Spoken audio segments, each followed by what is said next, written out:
बिस्मिल्लाहिर्रहमानिर्रहीम। बोलते कालम के साथ मैं आमिर रज़ा खान। और जंग जो है शिद्दत इख्तियार कर गई है, क्योंकि ईरान के 5 सूबों पर जो है हमला किया गया है और इसमें उनकी जो शहरी तनसीबात हैं उनको भी निशाना बनाया गया है। रेलवे स्टेशन, ट्रेन की पटरियाँ और मुख्तलिफ जो सिविलियन तनसीबात है उनको भी नहीं बख्शा गया और एयर स्ट्राइक्स जो हैं उनका सिलसिला जारी है। जुमेरात और जुमे की दरमियानी शब जो है दोबारा से इन हमलों का आगाज़ किया गया और ईरानी वज़ारत ख़ारजा के मुताबिक इसमें तकरीबन 14 अफराद जो हैं वो शहीद हुए हैं और तकरीबन 80 के करीब जो लोग हैं वो अगर मैं एग्जैक्ट फिगर कहूँ तो 78 जो हैं उनके ज़ख्मी होने की इतला है। इसके साथ साथ जो सेंटकॉम है उसने ये कहा है कि वो अपने हमलों में मज़ीद शिद्दत लाएगा, लेकिन कल रात को होने वाले हमलों के बाद से अब तक ईरान की जानिब से जो है वो भी जवाब दिया जा रहा है। जंग की शिद्दत में हर आने वाले लम्हे के साथ इजाफ़ा होता चला जा रहा है और जो मिसाइल्स हैं वो एक दूसरे पर बरसाए जा रहे हैं। इसके जवाब में ईरान ने भी कतर, बहरीन, उर्दन में अमरीकी तनसीबात को निशाना बनाया है। फिर मुत्तहिदा अरब अमारात की तरफ से भी एक बयान सामने आया है और उन्होंने ये कहा है कि अगर अब गल्फ़ के किसी मुल्क पर हमला हुआ तो उसके पूरे गल्फ़ पर हमला समझा जाएगा और ईरान को इसका सबक सिखाया जाएगा। यानी धमकाया जा रहा है ईरान को दो तरफ से। एक तरफ से अमेरिका मुसलसल इसराइल के कहने पर हमले कर रहा है और दूसरी तरफ जो है अब गल्फ़ स्टेट्स को भी ईरान के मद्दे मुकाबले लाने, यानी वो गेम प्लान जो नेतन्याहू और इसराइलियों का था वो आहिस्ता आहिस्ता आपको इम्प्लीमेंट होता नज़र आएगा। और मैं बहुत लंबे अरसे से कह रहा हूँ कि अमेरिका इसी सूरत में यहाँ से निकलेगा जब गल्फ़ और ईरान की आपस में जंग शुरू हो जाएगी और यही मकसद जो है यहूदियों का, ज़ायनिस्ट का जो है वो रहा है।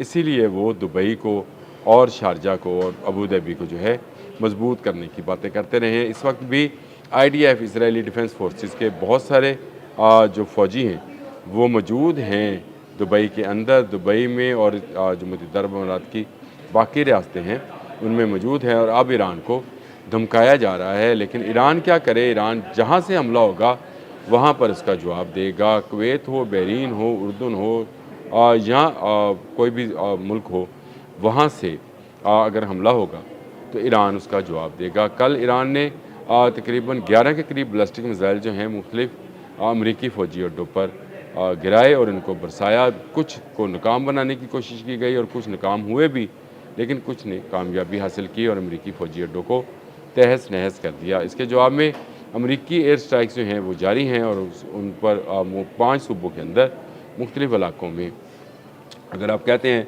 तो जनूबी बंदरगाह है जी कनार, इसमें भी धमाकों की आवाज़ें सुनी गई हैं। इसके अलावा कशम में जो है वो आवाज़ें सुनी गई हैं। फिर कल क्योंकि सुप्रीम कमांडर जो थे उनका नमाज जनाजा भी था, उनकी तदफीन भी थी, तो ये भी एक सामने रहा। इसराइल के जो वज़ीर दिफ़ा हैं इसराइली वज़ीर, उनका नाम इसराइल कार्ड्स है, उन्होंने भी तीसरी मरतबा हमलावर होने की बात की है। और यूँ ईरान के 5 सूबों में मुख्तलिफ़ शहरों में, जिनमें बौशहर भी शामिल है, जिसमें कशम भी शामिल है, उनमें जो है चगादक में भी 2 धमाकों की आवाज़ सुनी गई। मैंने कहा मैं पढ़ दूँ क्योंकि नाम जो हैं मुझसे इधर उधर ना हो जाएँ। सूबा सिस्तान में भी जो है 3 धमाके सुने गए, जिसमें लोगों के हलाक और ज़ख्मी होने की इतलात हैं। इसके अलावा मैंने आपको बताया कि पुलों को और ट्रेन की पटरियों को और रेलवे स्टेशन और बस अड्डों को भी निशाना बनाया जा रहा है। यानी अमेरिका खुलकर सामने आ गया है। और यह तो शुक्र हुआ कि 4 करोड़ के करीब जो आवाम बाहर आई और उन्होंने आयतुल्लाह अली ख़ामनेई के जनाजे में शिरकत की और उनकी तदफीन जो है इमाम रज़ा के रोज़े के सहन में हो गई। और उस दौरान जो है कोई ऐसा बड़ा सानिया या वाक़या पेश नहीं आया। लोगों का अज़म, हौसला और उनके जज्बात इस मौके पर दीदनी थे।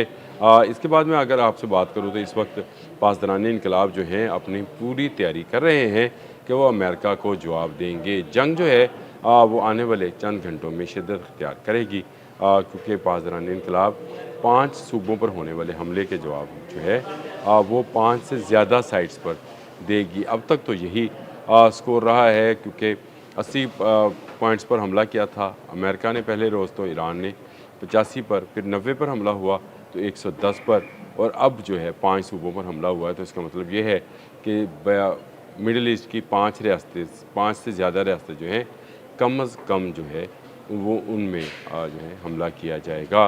और ये जंग बढ़ते बढ़ते आगे चली जाएगी। एक तरफ पासदारान इनकलाब ने स्टेट ऑफ हॉर्मस का नया नक्शा जो है वो भी जारी कर दिया है। एक तरफ से कोह मुबारक से लेकर फजीरा तक जो है उन्होंने लाइन खींच दी है और इस लाइन के तहत ही वो अब आगे उन्होंने कहा है। और इस तरफ से अगर दूसरी तरफ देखा जाए तो उम्मे अल कवैन से उन्होंने जो है खींची है लाइन, जो कि कशम आइलैंड के आखिर तक है। यानी 2 लाइनें हैं, मैं नक्शा साथ दे रहा हूँ आपको, जिसमें उन्होंने कहा है कि ये हमारा इलाका है।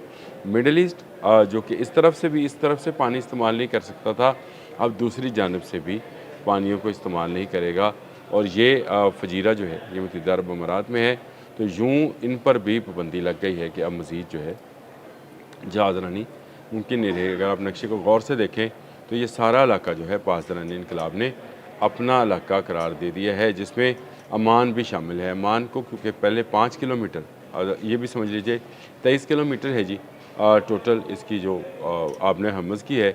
इसमें से जो कुछ इलाका था वो इंटरनेशनल वाटर्स में था, कुछ इलाका जो था वो अमान के साथ था और कुछ जो था ईरान के पास था। ईरान ने ये किया कि 5 किलोमीटर का जो एरिया है वो अपने लिए और 5 किलोमीटर का एरिया अमान के लिए छोड़कर बाकियों में बरूदी सुरंगें लगा दी और ये कहा कि अगर जहाज़रानी करनी है तो आप दोनों तरफ कर सकते हैं, लेकिन अमान भी टैक्स लेगा और ईरान भी टैक्स लेगा। लेकिन अमान ने यह किया कि अमेरिका के कहने पर टैक्स के बगैर जहाज़ गुजारे थे, जिस पर पासदारान इनकलाब ने सख्त रद्द-ए-अमल दिया था और ड्रोन्स जो थे उनसे फायर किया गया था। इन जहाज़ों को रोका गया था। कतर और सऊदी अरब ने ये इल्ज़ाम लगाया कि ये जहाज़ उनके हैं। उसके बाद से ये सारी टेंशन शुरू होती है और अब जो है ईरान के पासदारान इनकलाब ने आबने हमज़ का नया नक्शा जारी कर दिया है। अब वो जहाज़रानी जो बड़ी मुमकिन नज़र आती थी अमान की तरफ से अमेरिका को, उस पर भी पाबंदी लग गई है। जहाज़रानी एक दफ़े से फिर बंद है और आने वाले दिनों में आप देखिएगा कि जंग जो है ये मज़ीद शिद्दत अख्तियार करती चली जाएगी। ईरान अब जो है पहले से ज़्यादा भरपूर जवाब देगा। ईरान इसकी तैयारी कर चुका है। जंग बंदी के दौरान ये जो 2 माह गुजरे हैं इसमें उन्होंने अपने तमाम वो जो वसाइल हैं बरूए कार लाते हुए पूरी तैयारी की अपने बैलिस्टिक मिसाइल्स पर, अपनी एटमी टेक्नोलॉजी पर, और उन्होंने अब नई हिकमत अमली जो है उसके तहत हमले करने हैं, जिसमें शायद तेल की तनसीबात यानी पेट्रोकेमिकल्स की जो इलाके हैं उन पर भी हमला शामिल है। अगर खाक पे, करक पे, कशम पे, ये भी तेल के इलाके हैं जी। ये क्योंकि इन जजीरों पर हमला होगा, 5 सूबों पर हमला किया गया है, सिस्तान भी उसमें शामिल है, हाक भी शामिल है, तो फिर ईरान भी इसका पलट कर 5 से ज़्यादा रियासतों में जवाब देगा। कतर से लेकर दुबई, फजीरा तक जो है आपको धमाकों की आवाज़ें सुनाई दे सकती हैं। परेशान ना होइएगा, पाकिस्तान और कतर जो हैं सालसी के लिए आ गए हैं। इंशाअल्लाह ताला सालसी हो जाएगी, लेकिन इस वक्त जंग जो है वो ज़ोरों पर है। अब तक के लिए इतना ही। अल्लाह हाफ़िज़।